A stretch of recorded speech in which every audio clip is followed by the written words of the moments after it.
In this video, we will discuss about processing of salary when we pay advance to an employee. Sometimes there are situations where we are required to pay advance amount to an employee before their salary date. And on the date of salary payment, we are required to deduct the advance which we have paid. So how to pass entry for advance payment and how to process salary after deducting the advance would be discussed in this video. Now, in order to record advance payment of an employee, we need to create a payhead towards advance. So I already created a payhead called advance. So you can see the name over here. You can name it anything like advance to an employee and so on, and create this payhead type under loans and advances and specify the ledger group as loans and advances, and set the option affect net salary to yes, and specify the calculation type as user defined value, and save the payhead creation.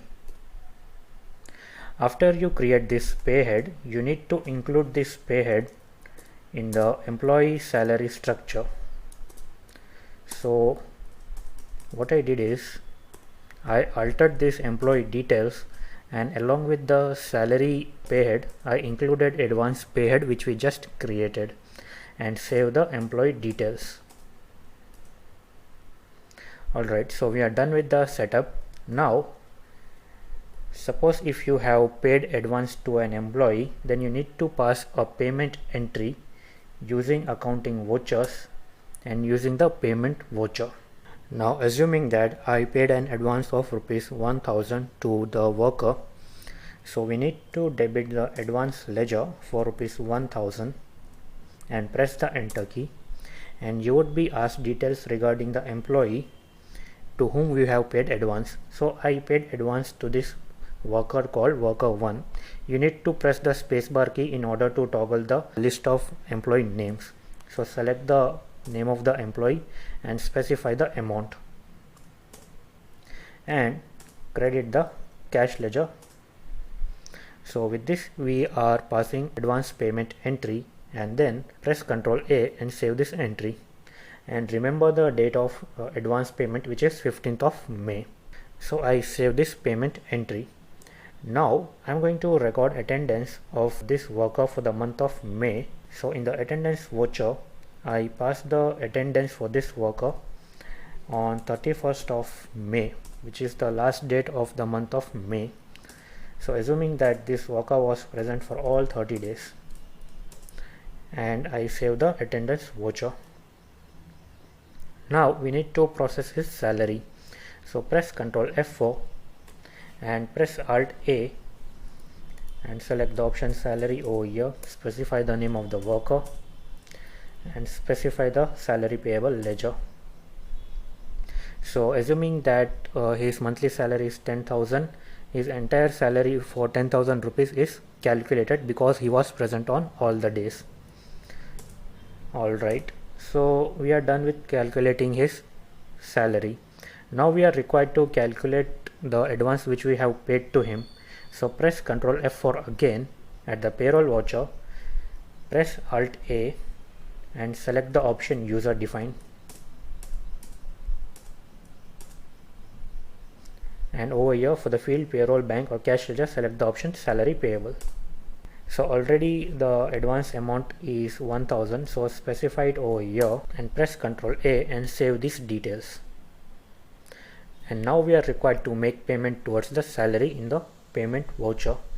Now to auto process the salary, press Alt A, specify the pay month, specify the name of the worker, select the salary payable ledger, specify the method of payment.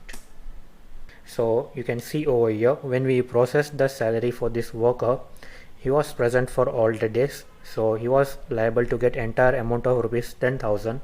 Since he took advance of rupees 1000 and we passed a payroll voucher entry for the same, now his net payable salary becomes 9,000.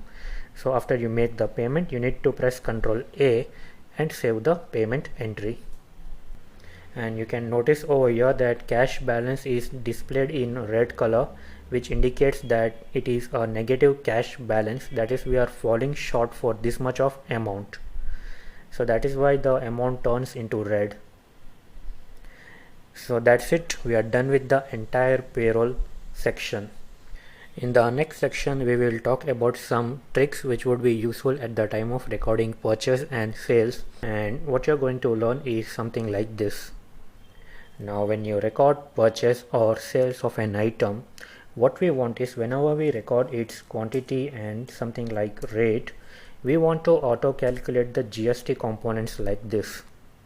So we are no longer required to define the GST ledgers for each and every entry, and depending on the type of entry, for example if the transaction is an interstate transaction, then we want IGST ledger to be selected, and if it is an intrastate transaction, then we want CGST and SGST ledgers to be selected.